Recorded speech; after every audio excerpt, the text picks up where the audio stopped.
4, 3, 2, 1, go. Hey guys, Ranchin here bringing on another StarCraft commentary. It's going to be the winner's match in Group B of the round of 32 in the Avalon MSL. It's going to be on Carthage 3, JangBi against Cal. Going to get positions out of the way before I do anything else. Let's see here. Colors changed. Ooh, okay, so it's going to be a little bit easier to identify. We're going to have in yellow at the 5 o'clock, we're going to have JangBi, and that means at 11 o'clock in red, we're going to have Cal. So, okay, Cal is red. There is red, his collar is red, and he is red. Okay, just to make sure. Red and yellow, pretty easy to, you know, distinguish there a little bit. Godzilla breathes fire. Godzilla breathes fire. Cal is called Godzilla. Fire is red-ish, kind of. Well, more associated with red than yellow, anyway. But yeah, talking about these players, Cal haven't played a very good, solid game against Free, and honestly, I think getting one single observer hit kill might have won him the game because it allowed him a full-on scout inside of Free's base and just allowed him to know exactly what Free's doing to counter continuously. So you could say that killing one single observer had a sort of domino effect and led to him winning the game. JangBi setting out a very early scout. I'm not actually surprised. He knows Cal's playing style. Cal's the type of player that will play a good, standard, solid game against you, or he'll not just cheese you, but embarrass you. Cal is a creative player, loves doing a lot of funky stuff, but he's not doing anything funky here, just going to play a straight-up game. He knows he doesn't have to take... He's in a winner's match. He knows he doesn't have to take too big a risk. He knows that JangBi hasn't been playing quite at his best. JangBi actually now has an opportunity, possibly to steal the gas, but not apparently thinking of doing that. Probably knows that, hey, if I'm stealing gas, it's going to... Anti-Manner Pylon also coming in for Cal, and just JangBi knows, hey, you know, if I try to put down an assimilator, it might delay my own build, so what am I going to do that for? Cal not sending out his own probe.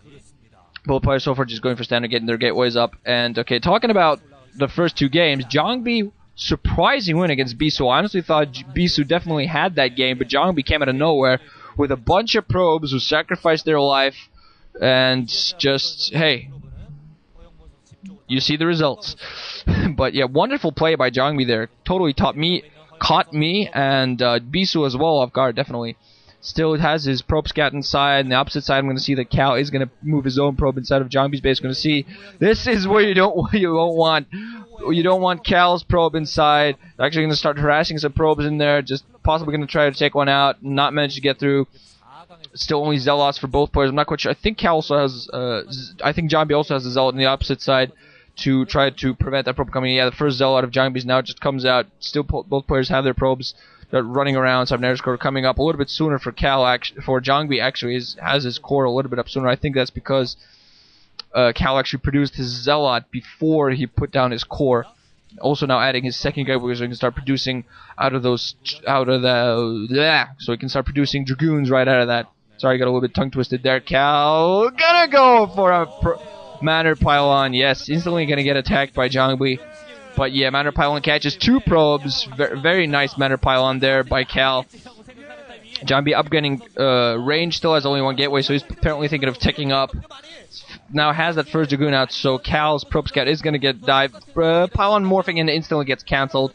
Was going to get taken down rather soon, so he'd rather have at least some of his minerals back. Pretty good job there by Cal. It still has his probe running around inside. You can actually, you know, you can escape a Dragoon pretty well if you don't get yourself caught between a Dragoon and a Zealot. The probe can survive. Cal still running inside. I think he might have actually run it away. I'm not quite sure. I think he might have actually hit it a little bit. Zealot also now running out the field for Cal, adding a Citadel of a Dune, actually. So on the opposite side, JangBi also has a Citadel of those. So both players going for Citadels. Both players going for a ground, just pretty much a complete ground army. Corp, almost range upgrade, I believe, by Cal. Not even on the way upgrade by JangBi. I mean, not even on the way for Cal. And just JangBi still has a probe finally being run away there by Cal.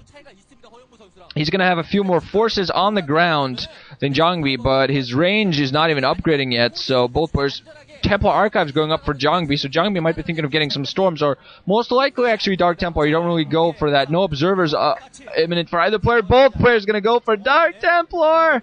Oh my god, this is going to be very interesting. Cal's going to have a few more forces down the ground, I believe, but he's not going to have range. Now going to get one Dragoon completely wasted there. Caught between two Dragoons. Might manage. Yes, does escape. It has had one more Dragoon there to help it out. But I believe Cal really needs to go for his own range because he's going to have a severe disadvantage on the ground without his range. Still hasn't upgraded it, I believe, because his core was a little bit late, just getting his archive so far. I believe after that he's probably going to start getting his range because he is going to be in a lot of trouble. Both players still going to Dark Templar. Cal actually getting his expansion up. On the opposite side, JangBi apparently thinking of doing that himself. Didn't actually put that down, just moving a probe off. So Dark Templars are imminent for both players, and neither player is going to have an observer to help counter this. So it's all going to come down to how they play against each other. Natural expansion of Cal is going to be in serious jeopardy. If JangBi scouts that, he's definitely going to know to go in and push. But no, JangBi's probe does not actually make it through. Still, is going to be so much danger. I'm going to see first two Templars now out for JangBi. Cal also has his third Templar out. His second one should be imminent. Just right now on the way. We're waiting on it. There we go. Second Dark Templar also on the way. JangBis are going to be out in the field just a little bit faster, so all going to come down to what it is that they do. Cal's natural expansion is going to be severely vulnerable, and the Nexus might actually go down. Forge being put down alongside Robotics Facility, so if he morphs in a cannon, Cal could actually be in a pretty good position. Actually morphing in a cannon inside of his main, should be a cannon inside of the natural expansion as well, and I'm not even sure how Cal knows that. How does Cal know? He actually is morphing in a cannon inside of his natural expansion. Dark Templar is just now moving in. Gonna move straight for the main. Think they're not gonna get spotted, but there are two photon cannons there, and a lot of probes being moved off the line. Some of them are getting slaughtered there by Dark Templar as they go into the next expansion, but we're gonna see if that was actually a ruse. There are two cannons in position. Dark Templar is also not really being able to move in. On the opposite side, JangBi's in trouble. The Forge just coming in. Cal is actually gonna have two Dark Templar moving in. They're actually gonna slaughter a crap load of probes. Cal is might actually go take this game just because of this. Oh, the probes being moved off the line there by JangBi in serious danger. The Forge trying to go up, and now the Dark Templar just attacking the Nexus. No second Nexus up for JangBi, apparently possibly not having enough minerals for that. Two Templar just sitting around for that. On the opposite side, JangBi does have his own two Dark Templar at work, but there are Forges. There are those, cannons in place, an observatory on the way, so I think at this point Cal has already won the game. So part number one of my prediction actually came true. JangBi actually moving in with a bunch of Dragoons alongside, has Zealot too, and those are temperature support, so it's all going to come down to this. Cannons on the way, Observer should be imminent as well. I'm not seeing really any forces down the ground for Cal, so Cal could be a little bit of danger, but most of the forces going down. Cannon! Death Deck gets defended! The cannon stays up, and the last Dark Templar goes down. GG from JangBi.